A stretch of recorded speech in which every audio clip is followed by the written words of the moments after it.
All right, Stumpy, go ahead. This is Justyn Stumpy Reifsteck, the promoter of Homegrown Wrestling, and you're listening to the Sit Down Marks podcast. Hey, yo. If I can be serious for a minute. Oh, yeah. Acknowledge me.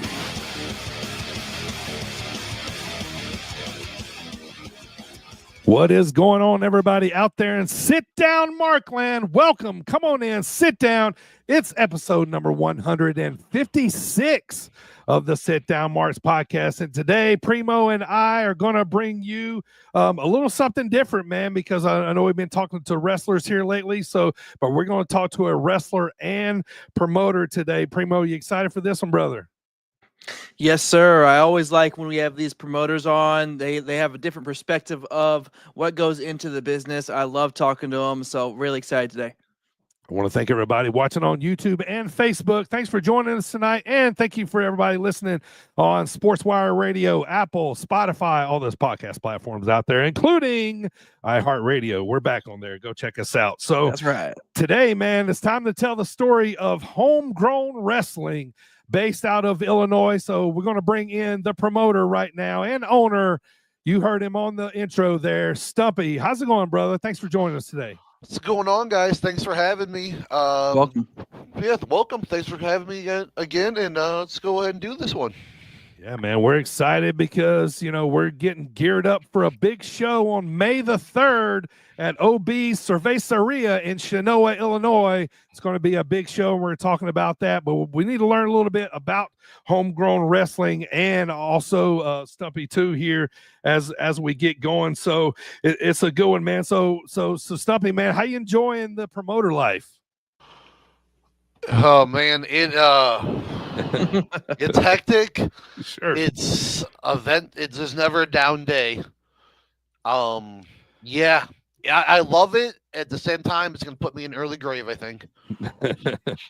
Yeah, of all the promoters that I've met and worked with, they all have a common theme, and it's stress. At some point, whether it's the day of the show or leading up to a show, booking, that kind of stuff. So, let's start right at the top, Stumpy. Where you at in the part of the world, man? Where's Homegrown based out of initially? I am now based in Chillicothe, Illinois, so just a little north of Peoria. So with Homegrown, there is me, and then there is a small branch up in northern Illinois that is kind of co-ran by Mr. Havens. Okay. And we run shows up there in Elizabeth, Illinois, Warren, Illinois, which is Elizabeth is his hometown. I'm from Warren. Right. And then we also run up in like the Freeport area. So, that Joe Davies, Stevenson County area at the northern part of the state. Yes, sir. Northwest, not too far from Wisconsin, up in that area. I think a guy, Bucky Collins, might be from up in that area too. Everybody's familiar with them. So, yeah. Growing up, Stumpy, you said you were from that area. Anything cool about the area where you grew up from? Did you go to school with anybody famous? Anybody famous from that area? Tell us a little bit about your high school. No. Not really. Unfortunately, I guess now, a classmate of mine, if you remember back in 2019 when a couple of those Illinois state troopers got killed right there in the span of like 3 weeks. I do. One of them was my classmate, Brooke Jones. So, she was one of my classmates. I guess that's, unfortunately, probably the most known person from my hometown at this point. All right, we're not going to focus on that then. Yeah, it's a very small town. Sure. Very farm people. So. Yeah, for sure. So you said you grew up in that area. Is that where the Stumpy nickname came from? Was it a childhood name, or is that something you developed in wrestling later? No, that is definitely childhood. That is in the 6th grade. There's actually kind of two stories that collide about this. All right. So I want to know. Oh yeah, yep. So I was, of course, a little jerk in 6th grade. we had a school teacher's aide who had been in a car wreck, had rolled her car like 3 times, and I called her Rolly all year. Oh boy. Spring, I was riding my 4-wheeler, hit a tree stump, and a tree branch almost took my eye out. Oh. So at the same time, she kind of started calling me Stumpy. Me and a couple guys were all like, we should have nicknames that start with an ST. And it was like Stumpy and Stewie. I don't remember none of the other ones stuck beyond 2 weeks. And now I'm going on 30 years. That's wonderful. Wow. Real quick, I do want to say, you said you grew up in a small town, right? Yes, so what would you say? What would you say your small town population was? 1,400. Okay, that's not bad. So I grew up in a really small town. In fact, small county. We had festivals. We had festivals that make people up here where I live now, they don't believe they're real. Do you have any kind of festivals like we had the Corn Fest? We have the Corn Fest every year. We have a corn spitting contest. You got anything like that over there? Yes. Pumpkin Fest in Warren. That is Pumpkin Fest. There was a pumpkin chucking contest. I was actually born in Hanover, Illinois. That was the mallard duck capital of the world. That has nice. They have Mallard Fest, and there is a mallard calling contest. That's awesome. So yeah, mallard calling, huh? Yes. My wife once told me that her uncle once won the cow patty throwing competition. Yep, I've been to cow tossing competitions. I've been in cow patty competitions, but it was to see like who could pull the most mushrooms out of them. I was just saying that was just for fun, DB.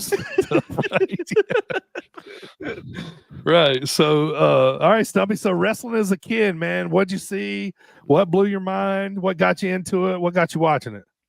The story I always tell is the same thing. Is my first memory, just kind of even of like not even wrestling, but of life, is my dad telling me, "Hey, tell mom you don't want to go to church. I want to show you something." And he put on Sunday morning wrestling, and it was Hulk Hogan, and I was hook, line, and sinker. Heck yeah, you were. Awesome. Yep. So love it. About 88, 89, probably I must have been. So I must have been about 3 or 4, and it was my thing. And then just stuck with it through childhood, through teen, up through the Attitude Era. Then Stone Cold being my guy, and then Sure. I broke in when I was 17.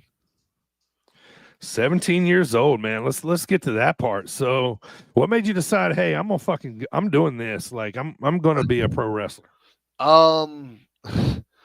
Quit high school as a junior. Just kind of me and school weren't getting along anymore. Sure. Me and my parents left the hometown. We moved to Freeport up there next to Rockford, kind of. Okay. Yeah. And I had always said I was going to be a wrestler. Went to an indie show in Rockford in November of 2002.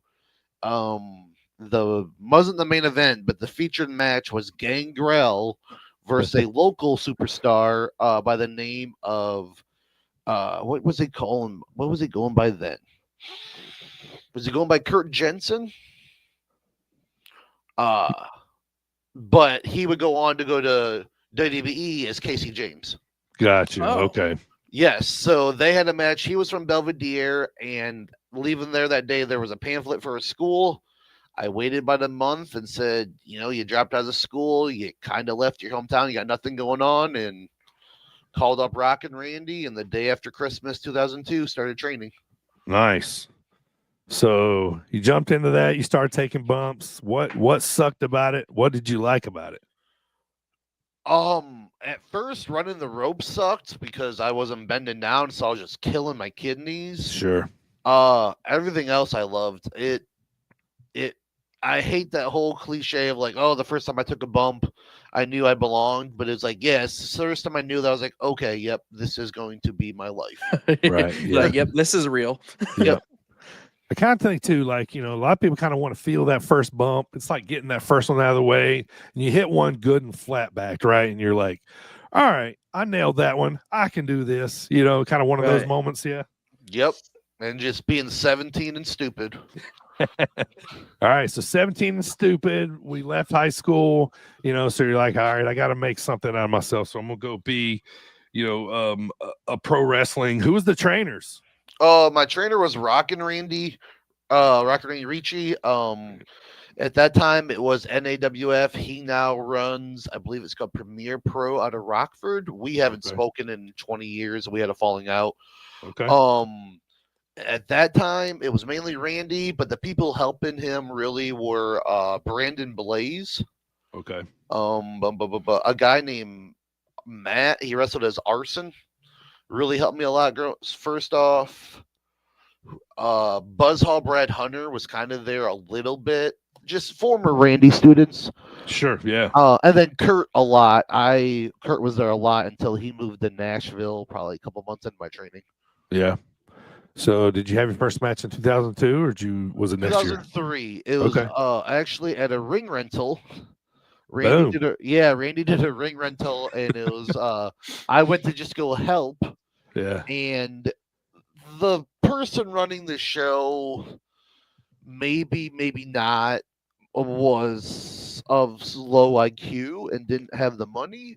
No, not wrestling. Get out. So some of the boys on the show, whether they got the money out of him or they came up with it, I don't know. They had the ring rental. We put the ring up, and then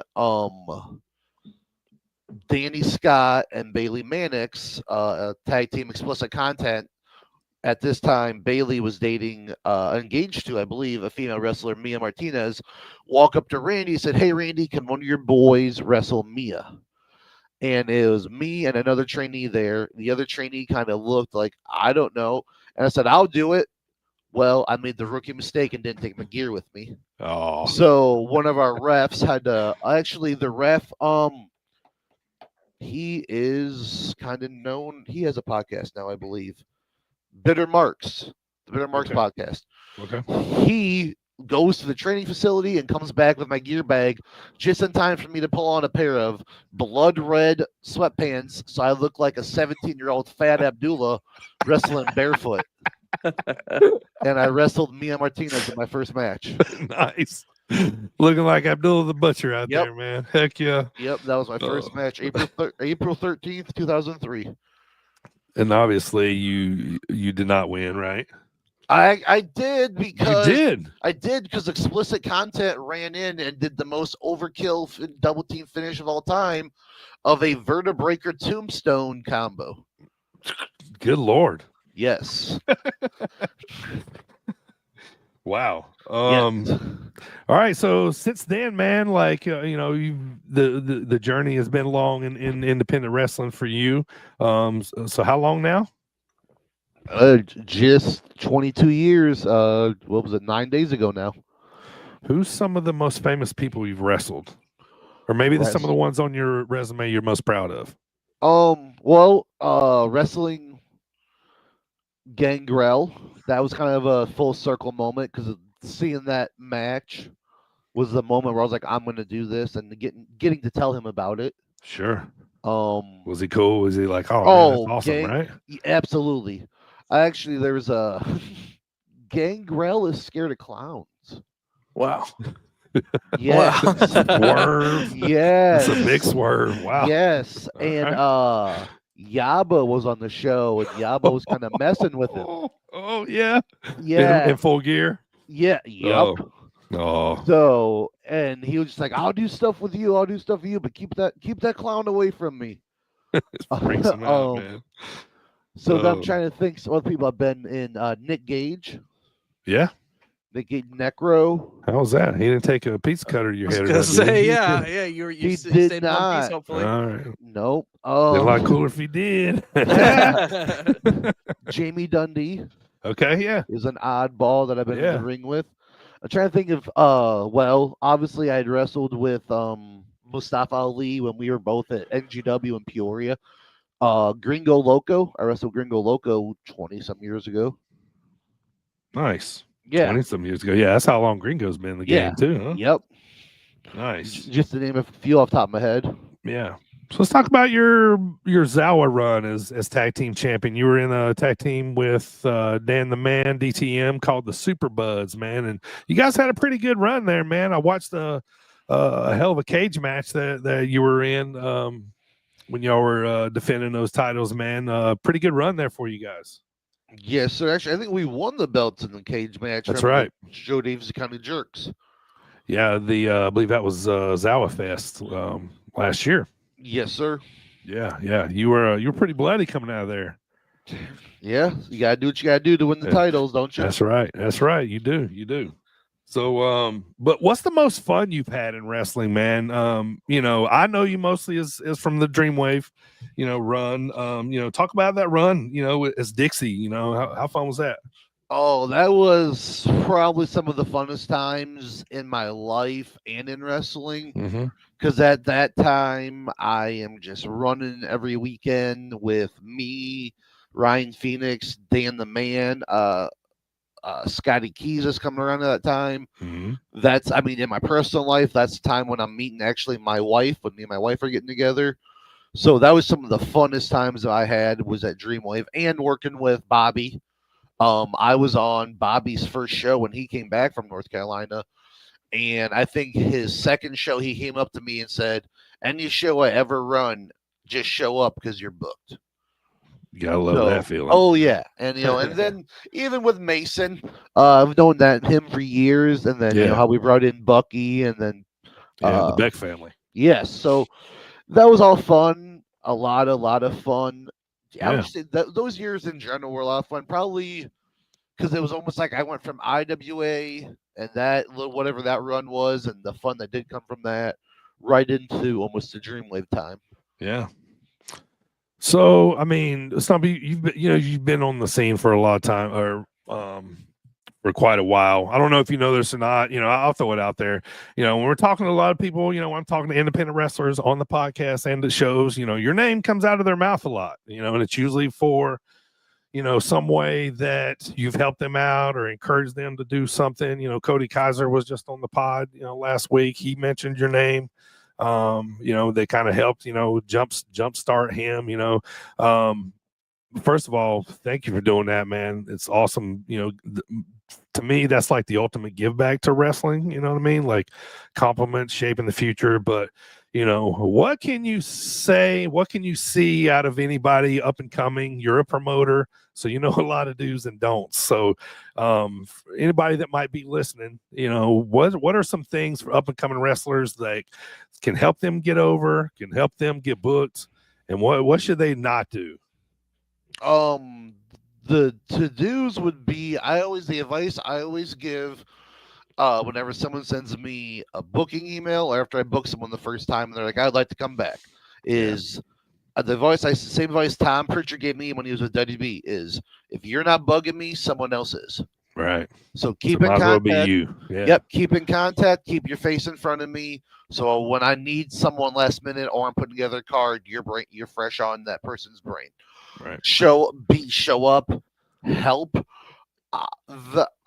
You can ask around. If a guy shows up and they're not booked on my shows, but they're busting ass and helping, about 45 minutes before bell time, I will walk up to them and go, "Got your gear?"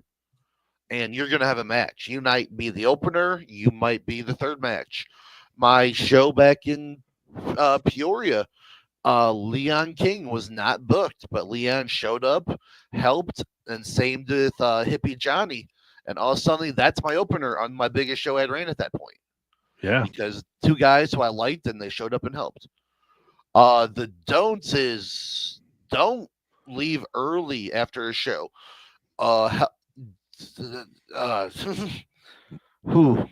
I know there's a long list. Yeah, just I'm not even big on the shaking of hands, but like, don't make excuses. Don't leave early. Look around, if you can see guys that have been doing it, that were doing this when you were in the chair buying a ticket and they're helping, you should be helping too. Don't always assume just because you're on one show, there's at least two other people on that show who, if they don't book a show, they promote shows, or they're the best friend with someone who does. And bag ass travels fast. Yes, it does. And I would tell everyone right now, the promoters are talking. Yeah, something happens, and we are talking with each other. Who is it? Who did what? And Yeah, it's the best time to be a wrestler if you can just do what's asked of you and keep your nose clean. All right, Stumpy, one last question, man, before we get to start talking about Homegrown. What do you think is your biggest moment in wrestling? You've won titles, you've been in the ring with, guys like Gangrel, what do you think is your Stumpy's biggest moment thus far? Oh man. The thing that meant the most to me was being able to go back to Warren, my hometown, and run a show and be in the main event. The thing that I think people potentially will look at as like that's the coolest thing I've ever heard of in my life is when I wrestled at the Gathering of the Juggalos for ICP. Oh, nice. Yeah. So, are you a Juggalo fan? Are you a ICP fan? Well, as a millennial from the Midwest, I kind of have to admit that as the teen years there was a time. But have you bought Fago before? Oh yeah, like I said, as a fat kid in the Midwest, I just paid $3 for a bottle of Sprite the other day at a Casey's. I'm never buying a bottle of soda again. Dude, I'm telling you, our daily things are what's really starting to get us. Yeah, you can't get out of the convenience store with a snack and a drink less than $20. Really, seems like, right? Man, it's wild. It's wild. All right, Stumpy, let's talk about it, man. So we got big show coming up. Pizza, Pints, and Piledrivers, Saturday, May 3rd, 2025. OB's Cerveceria in Chenoa, Illinois. Big show here for Homegrown, man. So describe Homegrown to anybody that may not have been to a show before. Homegrown wrestling is a microcosm of the wrestling you remember as a kid on TV. It is family friendly. There are characters.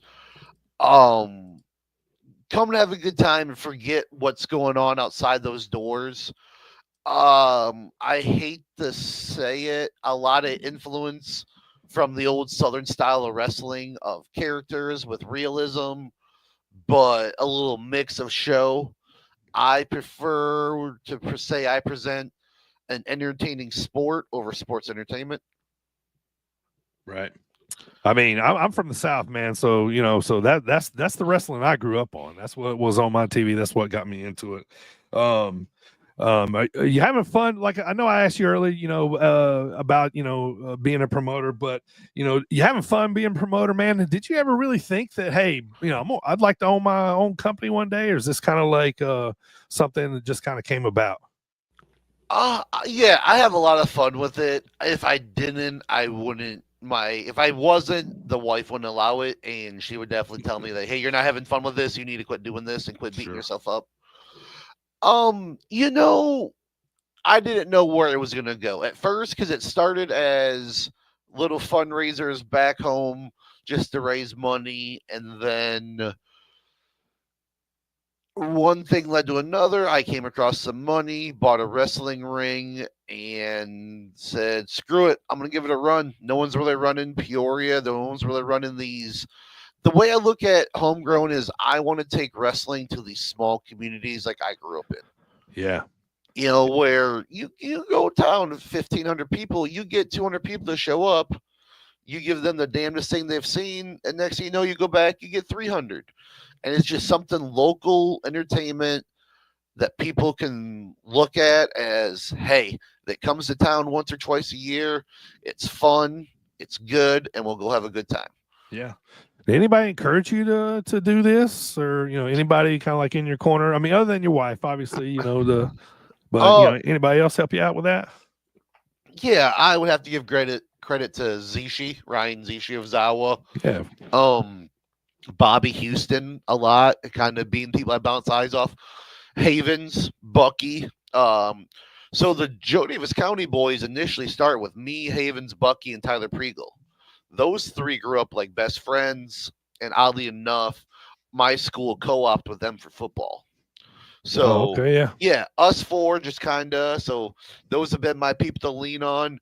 Someone because I booked for a company from about 2010 to 2016 up in Freeport called Frontier Championship Wrestling. Okay. So the man behind that, Rich Bonger, me and him kind of co-promote Freeport now. He's been someone that's kind of been real helpful for me. So those guys and just a lot of my friends, close friends in the business, just like, hey man, you got a good vision and you got a good idea on how to do this, and so going for it. Right. Do you have any kind of like strategy, for the guys and girls that you might book? Is it, you look for a local or new, or or somebody that's just busting their ass because they want to work for you? A little of everything. A little of people who I'm looking just right here, looking at the flyer. I can go through and tell you each thing. Maurice, actually, speaking of FCW, is a former. He told me he used to come to FCW as a fan, as a young teen, and but he went. He's also trained by Rock and Randy and turned into a heck of a little hand. So I like using Maurice. Sure. Mateo, I've met a few times. I like the character. Right. Kid Riot and me go back 20 years. Love the character. Mason Grayskull, a Black and Brave trainee. I always would say, unofficially, anyone who comes out of the Black and Brave Academy, I will book you one time. You'll get one match at Homegrown, guaranteed, just because I believe I've known those trainers for 20 years. Sure. Lennox Leone and Garrison Creed, two of the bigger guys, name-wise and physically in the Midwest. Yeah. That, you put those guys in a flyer and people who aren't even wrestling fans goes, okay, those are pro wrestlers. For sure. Yeah. You can tell, by the way, their characters and the way they look. So that's cool, man. Like, I like that. So yeah, as we're talking, there's want to circle back to, for anybody that's just now joining us, we're talking to Stumpy. He is the owner of Homegrown Wrestling. We're getting ready for a big show on May the 3rd in Chenoa, Illinois, called Pizza, Pints, and Piledrivers. And we got a big slew of matches here, Stumpy. Let's talk about John Bonhart and Hans Carden. That's another guy I'm not too familiar with, but looking forward to seeing him. Yeah, John Bonhart is another Black and Brave graduate who I have just had the pleasure of getting to know over the last year or two. Always shows up, works hard, even though sometimes in the ring he can be a little dastardly and dirty. Sure. I enjoy having John around. Hans, myself, we have maybe met once. He comes highly recommended from a couple people. So we're bringing him in, putting him in with someone, John Bonhart, whose work I do enjoy. Yeah. And John, definitely a hard worker. And another guy too, man, on the card. If you've been to a match card probably any time in Illinois in the last 10 years, you've probably seen maybe Brubaker on that card. Let's talk about him and Casey Jackson, another up and comer. This is new versus veteran here, definitely. Absolutely. And I always joke, I have pictures of Nick Brubaker with a similar get up with the makeup that Casey Jackson, that same attitude. Nick was always a little bit bigger than Casey, but this was very much a match that I kind of dreamt up as like Casey kind of reminds me of a young Nick. I've known Nick since, the joke is, because he started coming around with Brett Kakia and CJ. Yeah. And I don't know if you guys even knew there was a third guy, Axis, who, he quit wrestling, probably 15 years ago now. Yeah. But Nick was just their buddy Swole, because he was just their buddy that showed up and was jacked. And then now Nick has gone on to be who Nick Brubaker is. So, yeah, sure. This is a match I'm very looking forward to. Nick been around forever. Casey Jack's been around 3-4 years now. Also, another one, Black and Brave kid coming out of that same school there up in Davenport. Yeah. And while we're there, let's stick with another guy I know, a very hard worker, Theseus, on the card, going up against Jay Wesley. Jay Wesley coming out of Iowa. Heard a lot of good things. Saw some good tape on him. Was putting together the card. And here, right, case in point, we were talking via email when the opportunity for this show came about. And I said, what are you doing May 3rd? Let's bring you over, give you a shot. At this point, I had been already talking with Theseus for this date. Figured we'd put these two together, see what these two young gentlemen could do for our crowd. Yeah, for sure. So, So if you're familiar with familiar with the landscape of Illinois, so the last couple cities you've been to, I want to talk about those. So you've been to Farmington, Wyoming, Peoria, just to name a few. Great towns for wrestling. How was the reception to homegrown wrestling there? Real good. If you kind of look on the map, those three towns kind of make like a nice little triangle. This was actually our second year in Wyoming. I would kind of say a year ago, the Stark County Showdown in March of 2024 would be like the official real launch of homegrown outside of just a company being ran to run a few shows. Sure. So it was really nice going back this year for our second year. Farmington was a nice little town. We actually are going to be moving that business to the next town over come this fall to Elmwood, Illinois, coming this fall. It's like West Peoria, right? Well, west of Peoria. Elmwood is right on 74, probably about halfway between Peoria and Galesburg. Okay, gotcha. Yep. And then Peoria, 3,300, very historic venue. You know, Van Halen played there years ago. Nice. Yeah, nice little venue, very good look. We hope to maybe return later this year, if not maybe early next year.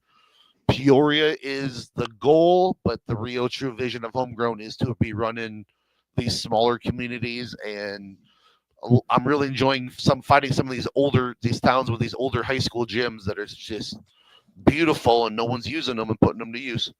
Yeah, I love that idea, man. That's awesome. So if you're just joining us, May the 3rd, Pizza, Pints, and Piledrivers presented by Homegrown Wrestling and the Sit Down Marks podcast. We're going to be live on Saturday, May the 3rd at OB's Cerveceria. Stumpy, let's talk about them. This is your first stop here at OB's, correct? Yes, sir. Yeah, excited for that, man. We got, nothing like having wrestling at a place where you can get some awesome food while you're there, right? Absolutely, yeah. I've heard, I have not had the pizza yet, but I believe it's Joe's is the name of the pizza place there. Okay. And a lot of people swear up and down by it. So I'm excited to try that night. Hopefully I'm able to get a little bit as I'm running around like a chicken with the head cut off, make sure the show's running good. Right. All right, so you're advertising. Good thing about pizza, you can just hold in your hand and walk. Yes, sir. Oh, yeah, we're going to try them all, too. So, Stumpy, you're advertising main event, battle royal, and if you're familiar with the Midwest independent wrestling scene, you're advertising a guy by the name of Hartenbauer on the card. So let's talk about this battle royal main event. I'm excited, man. I love battle royals, man, and I'm fired up for it, man. Tell us about it. Yeah, we decided this will actually be the first battle royal. We've done Royal Rumbles. We've never done a battle royal in a homegrown show. Okay. Decided this would be a heck of a little spot show to pop it out to see, how the fans enjoy seeing a battle royal. It's something that I think, and I'll say with homegrown wrestling, it's kind of my homage to the tradition and respect of pro wrestling. So I try to do some of the old school things and treat the battle royal like it's something special. So it's not on every show. So when we do have it, we make it the main event and we make it a big deal. So this, over the top rope, last man in the ring. I love battle royals because you know when you're watching them, you're like kind of seeing like, oh, who's that? Like, trying to see around a guy, you don't notice at first. And you're like, oh, I didn't realize he was in the ring too. Like battle royals are so fun. Yeah. Like when the bell rings, it's like automatic action all the way until it's over. And there's so much going on. Yeah.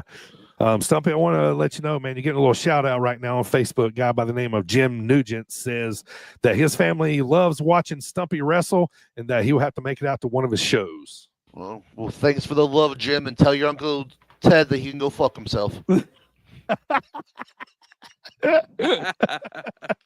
Oh, that was perfect. All right, so Hartenbauer, man, it's big to have him on your show. You got to think maybe he might be one of the favorites in this battle royal. He's a tough guy, man. He's definitely going to be a tough guy to throw out over that top rope. But Stumpy, tell the folks, how can they get a ticket to May the 3rd, Pizza, Pints, and Piledrivers at Homegrown Wrestling? Real simple. All you gotta do is message the Homegrown Wrestling Facebook page. You'll speak directly to me. All you do is give your name, how many tickets you need. We will take it down. You'll give your name at the door. Your tickets will be waiting in an envelope for you. There you go. Nice and easy. Simple as that. I want to thank everybody watching right now on YouTube and Facebook. And thank you, everybody, for downloading and listening to the podcast on Apple, Spotify, Audible, iHeartRadio, and SportsWire Radio. We want to thank Stumpy for being on the pod today, brother. Thank you so much for being on the pod today. And I forgot to mention, man, there's a guy by the name of DB is going to be back on the microphone. You know, I haven't done too much ring announcing outside of Dreamwave. So looking forward to working with you on May the 3rd, man. And thanks for letting me get back on the mic, man. I'm looking forward to it. Oh, absolutely. My pleasure, sir. Thank you, man. Thank you guys for having me. Absolutely. Yeah, Thanks course, for being on anytime. Yeah, definitely, man. So, all right, guys, if you didn't hear me say it, I'm going to say it one more time. May the 3rd, pizza, pints, and pile drivers. Saturday, May the 3rd, Chenoa, Illinois, OB, Cerveceria. Come check us out. Come watch an absolute great promotion and one that you want to support. And, you know, Stumpy's there too. Maybe, you know, he'll say hi and get a picture with you if you're nice to him. Right, Stump? Yep. If you're nice, and remember, kids, pictures, $5. There you go. That's a really good combo. Pizza, gotta make pints, the and pile money. drivers. I know, right? Cool Teenage Mutant Ninja Turtle. I love that. Poster too, I'm by a the big way, fan of Stump. that. Yeah. Oh, yeah. Big shout out to, and I forget the name of my flyer guy up there, our Canadian friend, Jay. Big shout out. He does all my flyers now. Little known thing, a little maybe known thing now we would have known about Homegrown Flyers. All our flyers are based off of an old classic wrestling flyer that I found. Nice. So yeah, we were actually looking at that pre-pod, and I go, Stumpy's old school. I can tell by looking at his posters just by the way they're laid out. They're laid in that old school, like, you know, special attraction matches, you know, the pictures of the people going against each other on there. I love it, man. Don't stop doing that. So I appreciate it. I want to thank you too, Stumpy, for letting the sit down marks come out and sponsor the show. Make sure you guys come out. I'm going to be there. I'm going to have all the podcast merch. I'm going to have all the free merch. So make sure you come by, get some free stuff. I got stickers. I got pins. I got buttons. I got all kind of free shit. So make sure you come and check it out. It's going to be a big show. Once again, May the 3rd, Chenoa, Illinois, Homegrown Wrestling presents Pizza, Pints, and Pile Drivers. Stumpy, thanks for coming on, brother. We'll see you around the way. See ya. Top guys, and we are out. Out.